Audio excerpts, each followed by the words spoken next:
സലാമലൈക്കും. വാലൈക്കും മുസലാം. ആരാത്? അങ്ങോട്ട് കേറിയിരിക്കേ. ഇരിക്കാൻ സമയമല്ല, എനിക്ക് അടുത്ത ട്രെയിൻ ഷൊർണൂർ വരെ പോണം. റൌഫിന്റെ കത്താത്. ഒരു 10,000 ഉറുപ്പിയുണ്ട്. തന്നെ? ഞങ്ങൾ തമ്മിൽ ഇതുവരെ നേരിട്ട് കണ്ടിട്ടൊന്നുമില്ല. ഓന്റെ ഒരു സുഹൃത്ത് എയർപോർട്ടിലേക്ക് കൊണ്ടുതന്നതാണ്. ഞാൻ ഉടനെ തന്നെ തിരിച്ചു പോണുണ്ട്. ഏതായാലും അവിടെ ചെന്നിട്ട് റൌഫിനെ കാണാൻ ശ്രമിക്കാം. എന്നാ ഞാൻ ഇറങ്ങട്ടെ. അസ്സലാമലൈക്കും. വാലൈക്കും മുസലാം.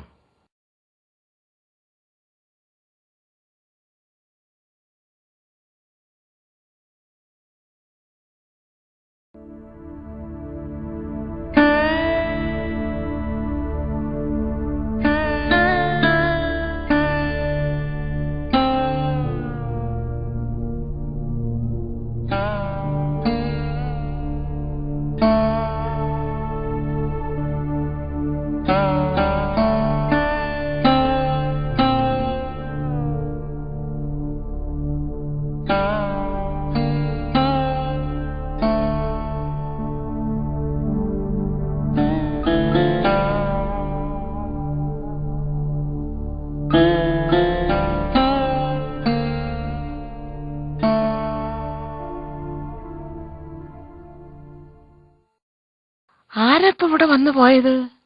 നമ്മൾ ഉസ്മാനില്ലേ, ഓൻ വന്നിക്കണ്. ഓൻ കൊണ്ടുവന്ന ഈ കത്തും പൈസ. എവിടെ? അൽഹംദുലില്ലാഹ്. മോളെ ആബി. എന്താപ്പാ? മോളെ റഊഫിന്റെ കത്തുണ്ട്. എവിടെ? ശരി.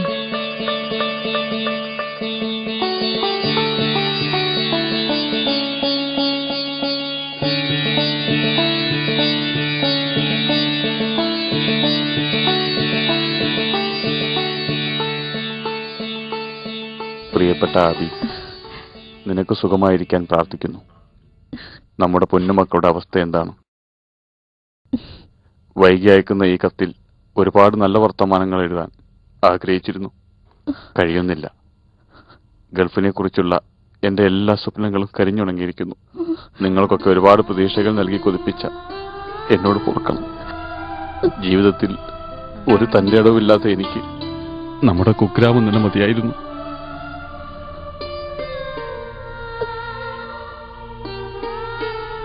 എല്ലാവരെയും ഓർത്ത് കരഞ്ഞു കരഞ്ഞ് എന്റെ കണ്ണീർ പറ്റി. എന്റെ മുന്നിൽ ഇപ്പോഴും ഇരുട്ടാണ്. അതിൽ തപ്പിത്തടഞ്ഞ് എത്ര ദൂരം പോകാൻ കഴിയുമെന്ന് അറിയില്ല. കൈ വിറക്കുക. എഴുത്തു ചുരുക്കുന്നു. കുറച്ച് കാശ് അയച്ചിട്ടുണ്ട്.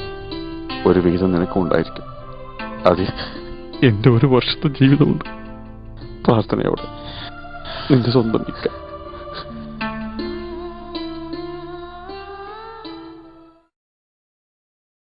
എന്താ സൈന ഈ പൈസ കൊണ്ട് ചെയ്യാ?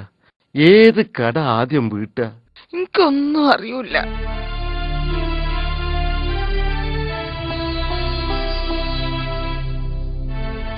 മോളെ ആബി.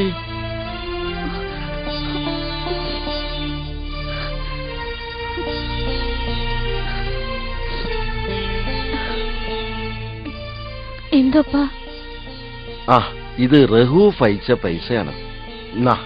അനക്ക് എന്തെങ്കിലും ആവശ്യം ഉണ്ടാവും. ഇതവിടെ വെച്ചോ. വേണ്ടപ്പാ. വേണ്ട മോളെ, ഇതവിടെ വെക്ക്. അത് ഉപ്പാന്റെ കൈ തന്നെ ഇരുന്നോട്ടെ.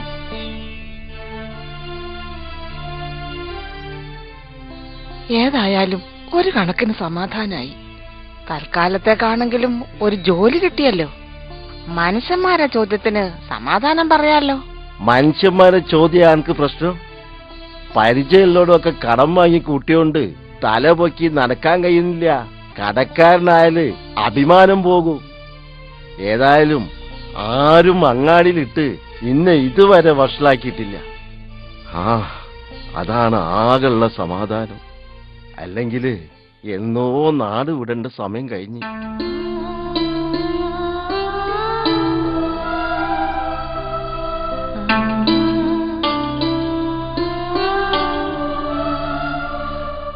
നിങ്ങളല്ലേ ഗൾഫ് പോവില്ലെന്ന് പറഞ്ഞത്? എന്നിട്ടിപ്പോ പോവാൻ തീരുമാനിച്ചൂലേ? പറഞ്ഞിട്ടെന്താ കാര്യം? മുതലക്കച്ചവടം ചെയ്ത് ഇവിടെ ജീവിക്കാൻ പറ്റില്ലല്ലോ. ഗൾഫിൽ പോകാതിരുന്നിട്ട് എന്താ കാര്യം? ഇവിടെ ഉള്ളവർക്ക് ജീവിക്കണ്ടേ? പോകാൻ മനസ്സിലായിട്ടല്ല,